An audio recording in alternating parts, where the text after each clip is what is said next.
السلام علیکم ورحمت الله وبرکاته.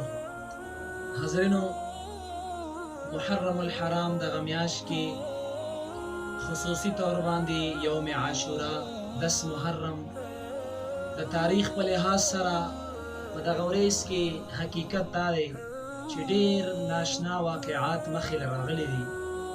تاریخ په دا باندې ګواه دی. حاضرینو، اول نمبر تاریخي واقعا په دغه ورځ باندې چې موجوده شوې ده د مونږ تاسو نیکه مبارک حضرت آدم علیه السلام مبارک چې کوم د هغه نه خلاف اولا کار وشو، تاریخ په دا باندې ګواه دی. حاضرینو، چې آدم علیه السلام مبارک توبه چې الٰه العالمین قبوله کړې هغه په دغه ورځ باندې وه.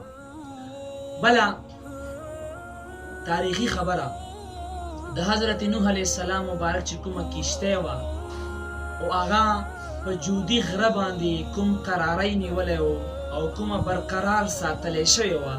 حاضرینو، تاریخ په دا باندې ګواه دی او تاریخ دا یی چې دا 10 محرم ورځ وه چې د نوح علیه السلام مبارک کومه کشته وه هغه په ځای باندې برقراره وساتلی شوه.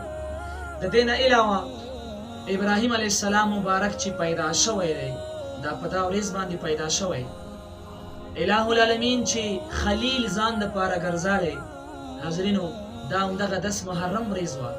او بل کله چې د مبارک د نمرود سره مقابله راغله او دته الٰه العالمین نجات ورکړو. حاضرینو، تاریخ په دا باندې ګواه دی او تاریخ دا لیکلی دي چې ابراهیم علیه السلام مبارک له چې الٰه العالمین نجات ورکړی و، د نمرود د اور نه یې وله نجات ورکړی و. حاضرینو، دا 10 محرم ورځ وه. د هغې نه علاوه داود علیه السلام مبارک له الٰه العالمین ډېر تکلیفات په د مبارک باندې راغلي دي.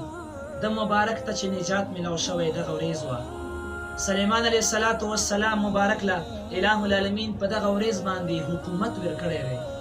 الٰه العالمین چې حضرت سلیمان علیه السلام مبارک یو حاکم مقرر کالو په ځمکه کې، الٰه العالمین سلیمان علیه السلام مبارک په دغه ورځ باندې په ځمکه کې یو قسم نه حاکم مقرر کړی دی. حاضرینو، د دې نه علاوه تاریخ ډېر مختلف قسم خبرې بیان کړي دي.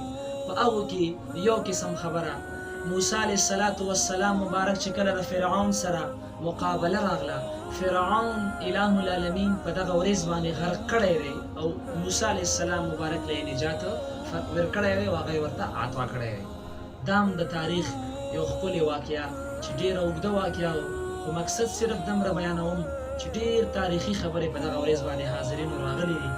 د دې نه علاوه که تاسو وګورو، یونس علیه السلام مبارک چې کوم وخت کې د ماهي خېټې ته ننوتو او ماهي په خېټه کې وغورځېدو نو هغه هم 10 محرم ورځ وه. حاضرینو، یونس علیه السلام مبارک ته چې د ماهي په خېټه کې قراری میلاو شو، ځای ورته میلاو شو، مسکن ورته میلاو شو، دا 10 محرم ورځ وه.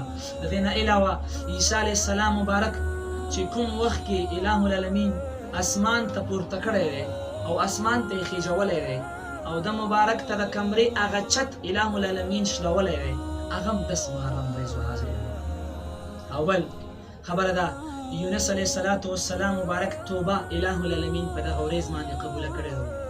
د عیسی علیه السلام مبارک پیدایش الٰه العالمین په دغه ورځ باندې کړی دی. دا یو تاریخي خبره چې عیسی علیه السلام مبارک پیدا کیږي، بغیر د پلار نه پیدا کیږي او په ورځو کې خصوصي طور باندې الٰه العالمین د مبارک د پیدایش لپاره دغه ورځ منتخب کړې ده. بل کوم وخت کې چې یوسف علیه السلام مبارک په قید کې په جیلخانه کې وغورځېدو، زلیخې مبارکې د مبارک جیل ته کړو، د مبارک چې د جیل نه آزاد شوی دی، تاریخ دا لیکي چې یوسف علیه السلام مبارک د جیل نه راوتلی دی. 10 محرم ورځ وه. بل یوسف علیه السلام مبارک چې په کوم وخت کې رورانو کوی ته غورځالی دی، د مبارک په کوی کې و، د کوی نه چې د مبارک راویستل شوی دی. حاضرینو، تاریخ دا لیکي چې دا هم 10 محرم ورځ وه. او بل چونکې چې کله یوسف علیه السلام مبارک د یعقوب علیه السلام مبارک د سترګو نه جدا شو، د مبارک نه جدا شو، یعقوب علیه السلام مبارک ډېر وخت د مبارک دا تکلیف تیر کړو. د مبارک ته د سترګو د نابینایي راغلی، د مبارک به په سترګو باندې څه نه لیدل، خو الٰه العالمین چې واپس یې باندې د سترګو هغه قوت یعقوب علیه السلام مبارک له ورکړی. حاضرینو دا د 10 محرم ورځ وه او د دې نه علاوه موسی علیه السلام مبارک د فرعون د لښکر سره او د هغې د جادوګرانو سره یو قسم له مقابله راغلی و. اوږد حدیث دی، اوږده واقعه و، خو چې موسی علیه السلام مبارک له اله العالمین غالبیت صفت ورکړی دی، د مبارک کامیاب کړی دی، هغه هم 10 محرم ورځ وه. او د هغې نه علاوه حاضرینو حضور علیه السلام مبارک چې کله د خدیجې مبارکې سره نکاح فرمایله مکه مکرمه کې، حدیث مبارک کې راځي چې هغه هم خصوصي طور باندې د 10 محرم ورځ وه. او بل تاریخي خبره دا واورو، په ځمکه باندې چې اول باران شوی دی، په ځمکه باندې په مخلوقاتو باندې هغه 10 محرم ورځ وه. اله العالمین د طرفه د رحمت باران چې شوی دی هغه هم 10 محرم و. او چې قیامت قایمیږي او په هغه ورځ باندې چې هر قسم مخلوق ته به د خپل عمل بدله میلاویږي، حاضرینو هغه هم 10 محرم و. او بله خبره تاسو پکې دا واورئ، حضرت امام حسین رضی الله تعالی عنه مبارک د حضور علیه السلام مبارک نوسی مبارک چې کله د ظالمانو د زور په وجه باندې د مبارک شهید شو، د مبارک د شهادت هغه جام وڅښلو، د مبارک په شهادت په مرتبه باندې فائز شو. حاضرینو تاریخ په دې خبره باندې ګواه دی چې هغه هم 10 محرم ورځ وه. او بل کله چې اله العالمین خپل عرش باندې استوا کوله او عرش باندې کما یلیک بشانه، د مبارک په خپل عرش باندې کوم حالت باندې د استوای فرمایله، نو هغه هم تاریخ دا لیکي حاضرینو چې هغه 10 محرم و. حقیقت دا دی 10 محرم تاریخي ورځ و. ډېر واقعات داسې شته دی چې په دغه ورځ باندې راغلي دي. اله العالمین د موږ تاسو دغه مبارکې ورځې برکات نصیب کړي. واخر دعوانا ان الحمدلله رب العالمین.